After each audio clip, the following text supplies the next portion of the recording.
Hola, ¿qué tal? ¿Cómo están? Pues espero que estén muy bien.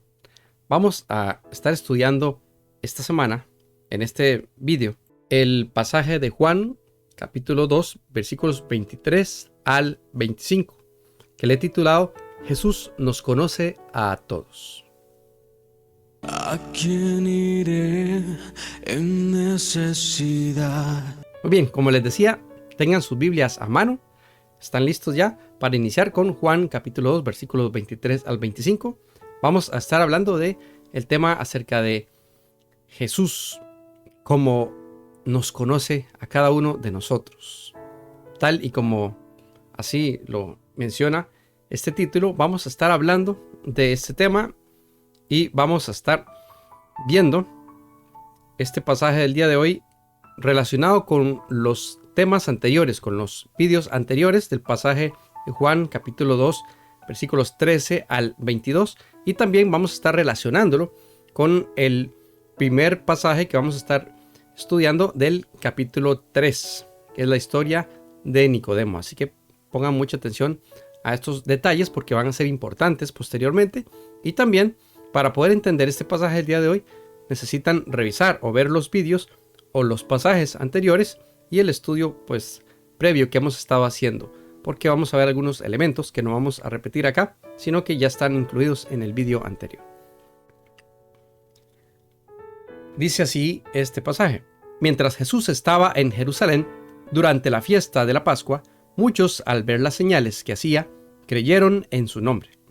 Pero Jesús mismo no se fiaba de ellos, porque los conocía a todos, y no tenía necesidad de que nadie le dijera nada acerca del hombre, pues él sabía lo que en el hombre había.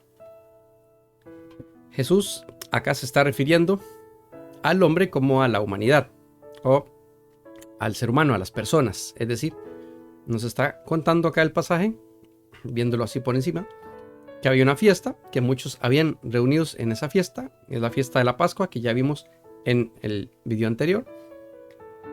Estaban en Jerusalén y ahí creyeron muchos, dice, en su nombre, pero Jesús no se fiaba de ellos porque conocía a todos y no tenía necesidad de que nadie le dijera nada acerca de ninguno de ellos porque los conocía a todos los hombres de ese lugar, y podemos deducir que Jesús conoce a todos los hombres, a todas las personas, a todos los seres humanos.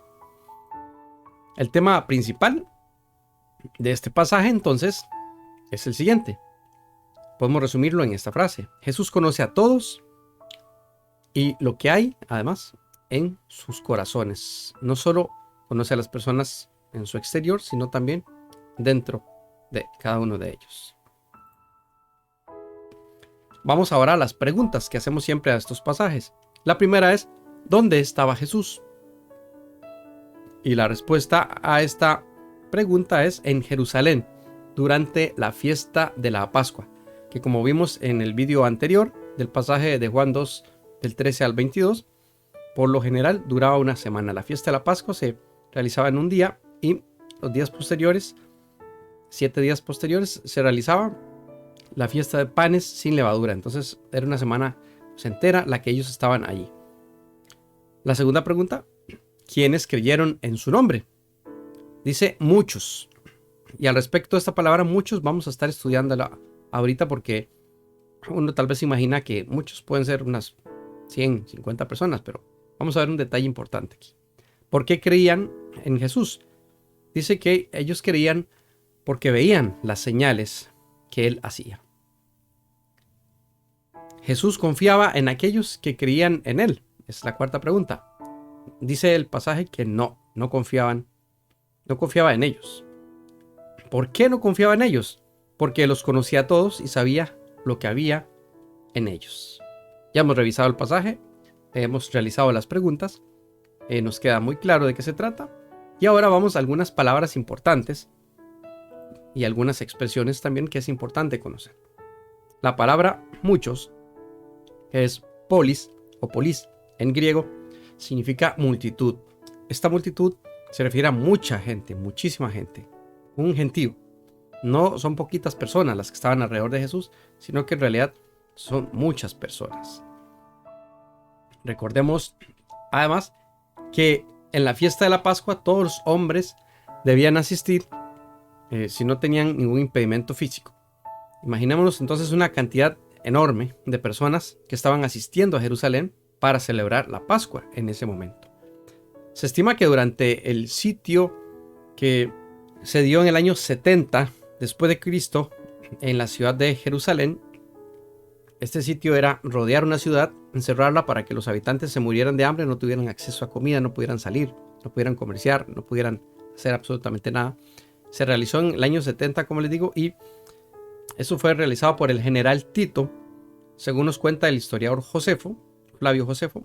Más de 1 millón de judíos fueron muertos, alrededor de 100,000 fueron capturados durante esta guerra. Entonces podemos analizar, estudiar por acá y llegar a la conclusión de que había aproximadamente 1 millón o un poco más de 1 millón de judíos en esa época, en el año 70.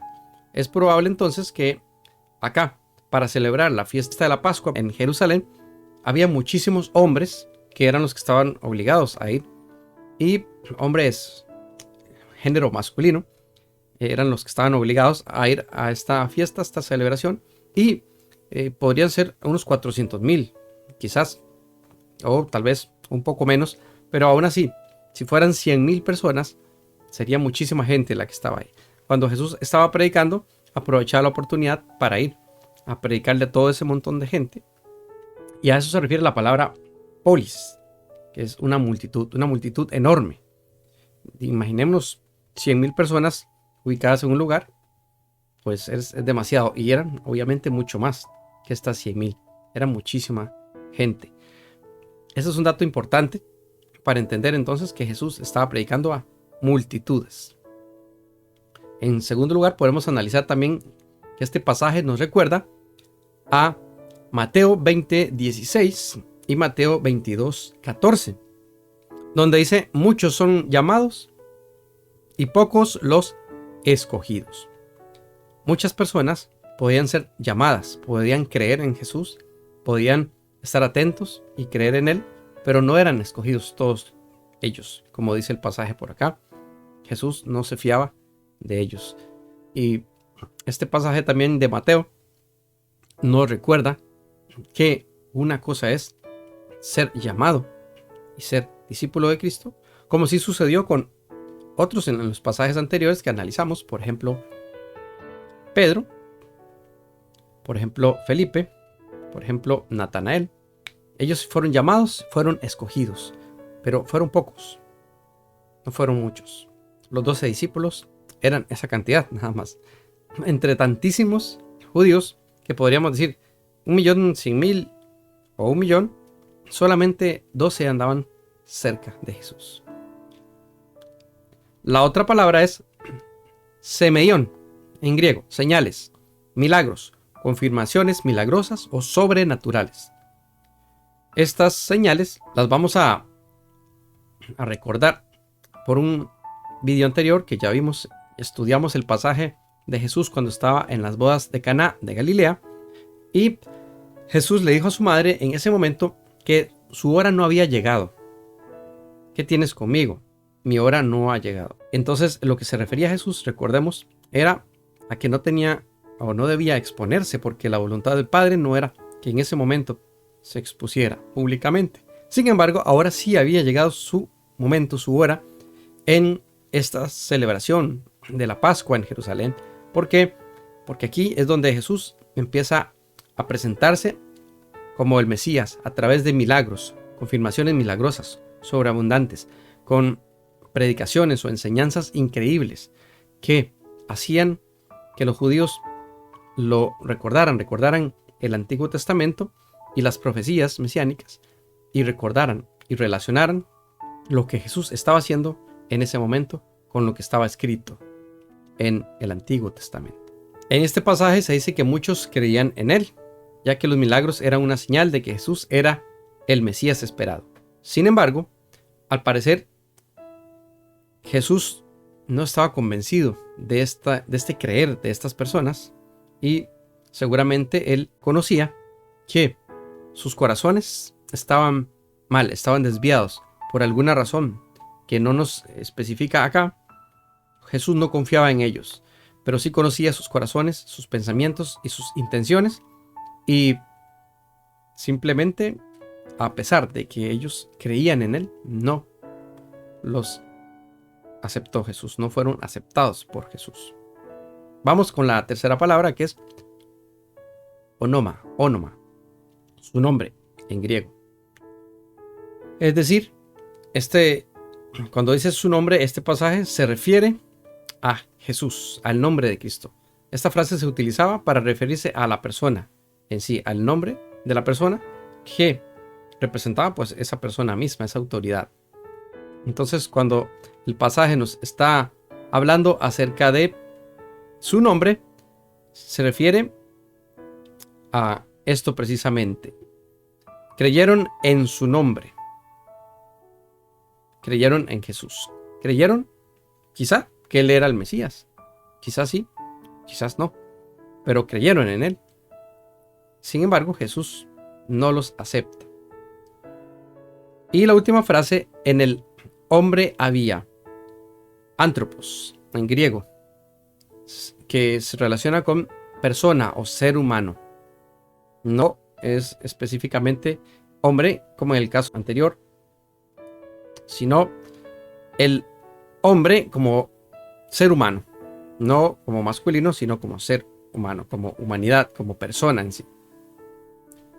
A eso se refiere esta frase, y además podemos decir que Dios conoce lo más profundo del ser humano, lo más profundo del anthropos.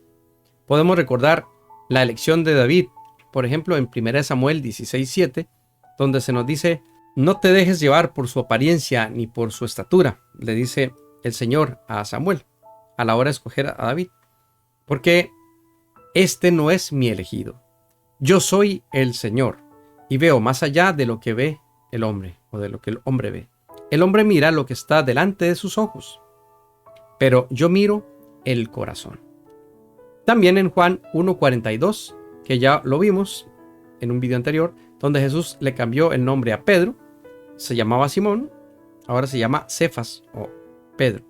Dice así el pasaje: entonces lo llevó a Jesús, quien al verlo dijo: tú eres Simón, el hijo de Jonás, tú serás llamado Cefas, que quiere decir Pedro.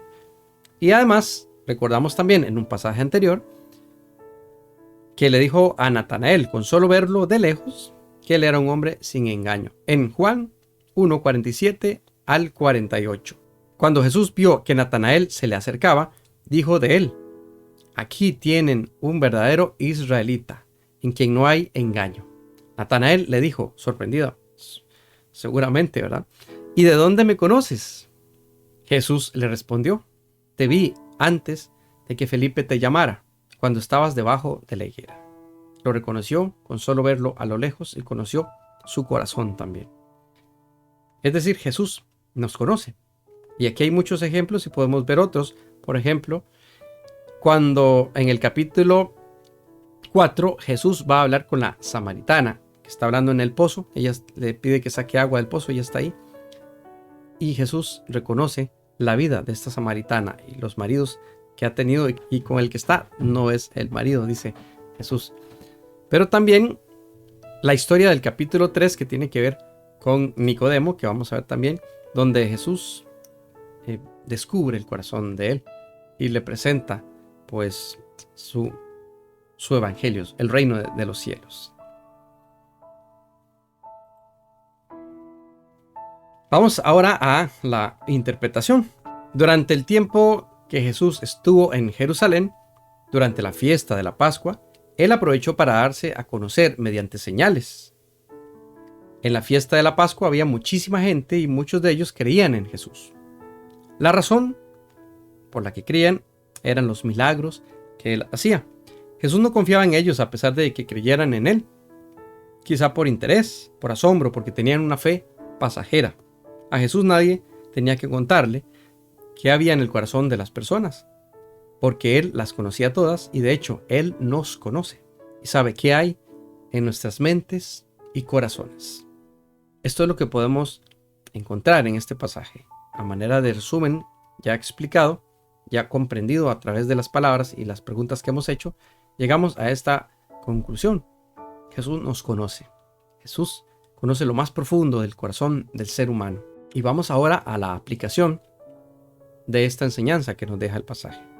En primer lugar, no por creer en los milagros de Jesús o por seguir a Jesús por las razones equivocadas, Jesús nos va a aceptar en su reino. No nos va a aceptar si no tenemos un corazón genuino. Y vamos a ver algunos detalles acá. Santiago 2, versículo 19 dice: ¿tú crees que Dios es uno? Y podríamos decir, sí, nosotros creemos que Dios es uno. Y Santiago dice, y haces bien creyendo eso. Pero nos da una exhortación acá y una afirmación contundente, pues también los demonios lo creen y tiemblan. Y es decir, hay que tener cuidado entonces. Si los demonios creen y tiemblan, nuestra creencia o nuestra fe en Dios o en Jesús no es suficiente. ¿Por qué? Porque puede haber una fe que no sea verdadera, o puede haber una fe que sea genuina o verdadera. Y en este caso, la fe de los demonios no es verdadera. Simplemente creen porque saben que Dios tiene poder y que existe. Y tiemblan porque le tienen temor, porque precisamente conocen el poder que tiene Dios. Pero mucha gente cree y ni siquiera toma en cuenta eso. Creen por afición. Debemos entonces examinar nuestros corazones y reconocer por qué realmente seguimos a Jesús. ¿Cuál es la razón por la que estamos siguiendo a Cristo? Por la que somos cristianos. ¿Será por tradición? ¿Será porque estamos acostumbrados? ¿Porque siempre lo hemos hecho así? ¿Será por costumbre? Porque desde pequeñitos nos llevan a la iglesia, nos dicen las cosas. Hay que hacer esto en Semana Santa, hay que hacer esto en Navidad, hay que ir el domingo a la iglesia.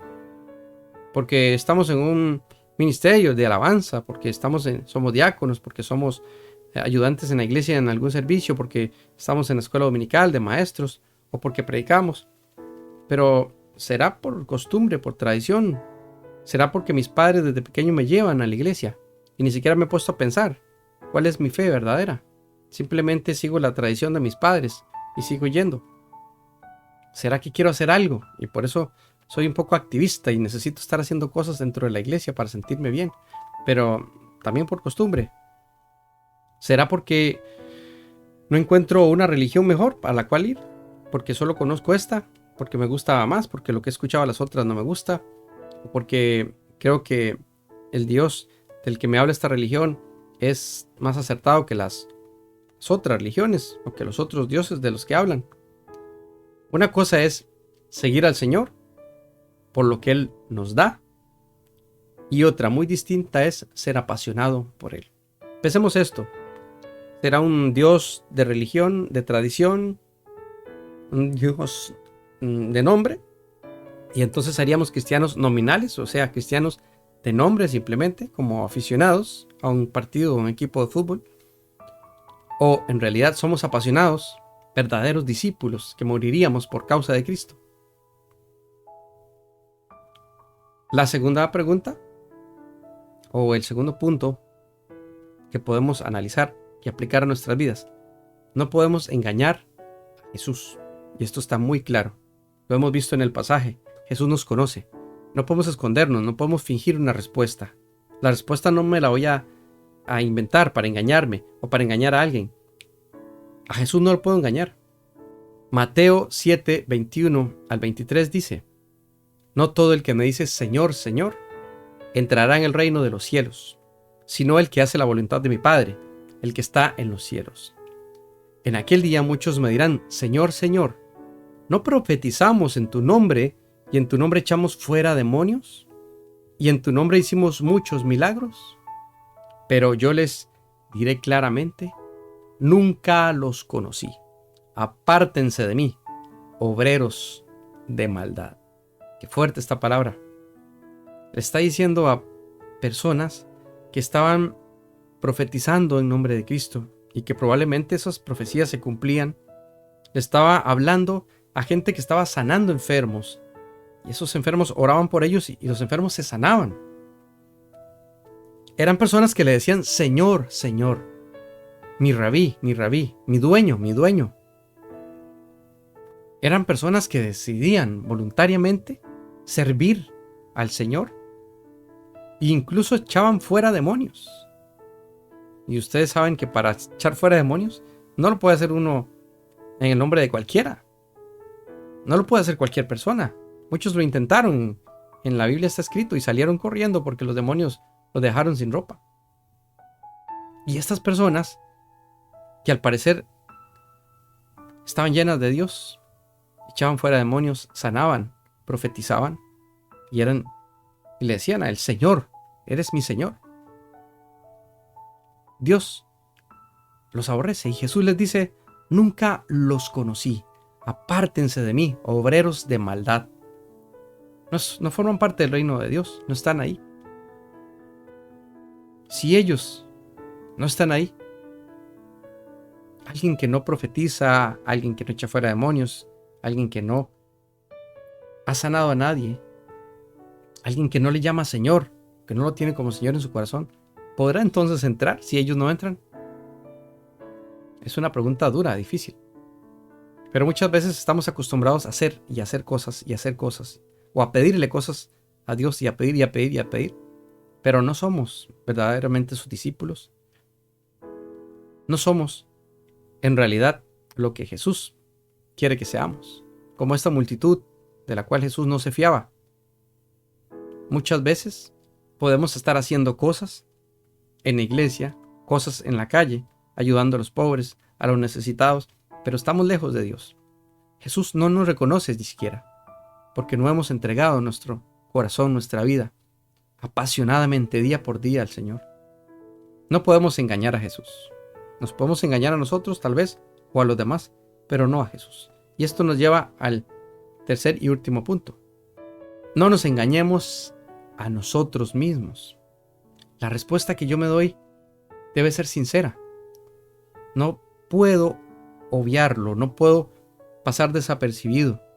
No puedo simplemente imaginarme que soy un creyente, un cristiano, sin hacer nada al respecto, sin ni siquiera pensar lo que estoy haciendo. Al Señor no lo podemos engañar, pero nosotros sí nos podríamos estar autoengañando y engañando a los demás, a los que nos rodean, para que piensen que somos buenas personas y que vamos a ir al cielo. Si realmente creemos en Jesús, obedeceremos sus mandamientos y viviremos una vida recta y en santidad. Él nos conoce.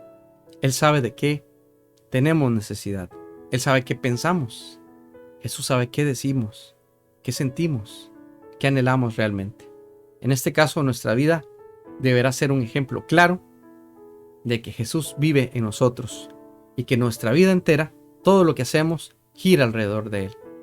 Indudablemente, debemos demostrar que le amamos de todo corazón, que seguimos sus mandamientos, que nos gozamos en Él día y noche. ¿Será nuestra prioridad Jesús? ¿Será Jesús el dueño de nuestra vida en realidad?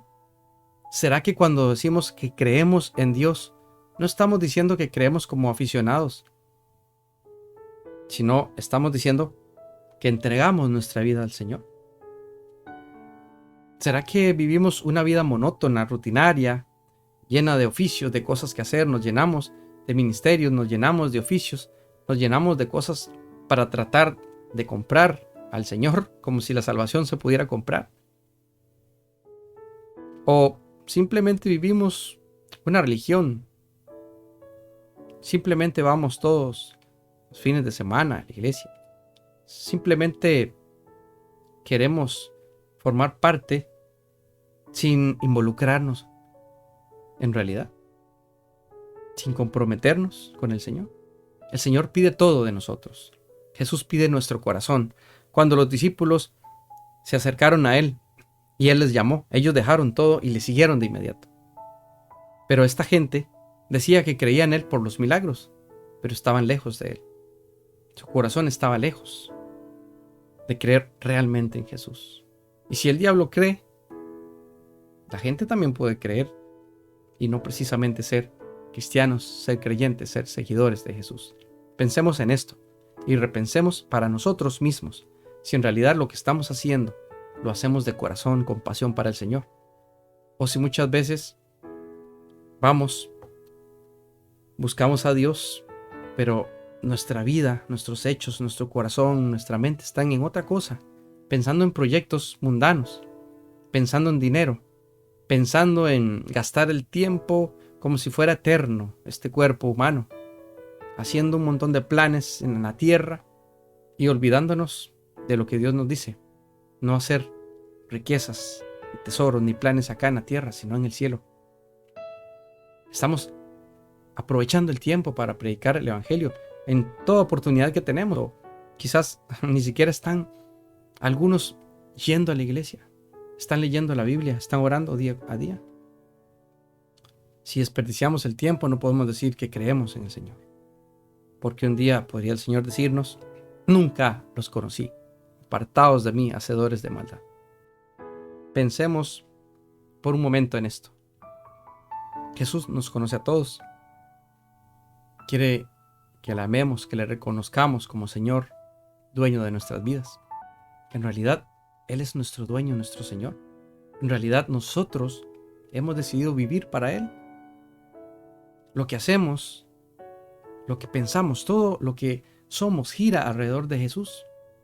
Pensamos en Él cuando nos levantamos, al acostarnos, al meditar en su palabra todos los días, al buscarle apasionadamente porque le amamos, porque queremos que Él esté más cerca cada día de nosotros y nosotros más cerca de Él. Queremos ser llenos del Espíritu. Queremos hacer su voluntad y trabajar para su reino. O queremos trabajar para el reino de este mundo, dedicando más tiempo a las cosas de este mundo, pensando más en las cosas de este mundo. Si Jesús nos viera por dentro, viera esa fe, esa creencia que tenemos en Él, diría: ¿estos son de los míos? O diría: no confío en ellos. No es suficiente lo que dicen. No es suficiente lo que creen. Esa fe no es real. Pensemos en esto porque es la decisión más importante que podemos tomar hoy en nuestras vidas. Que Dios les bendiga.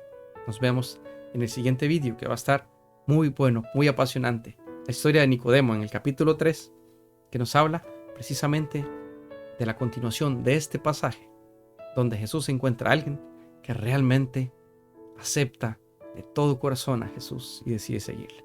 Que Dios los bendiga. Hasta luego.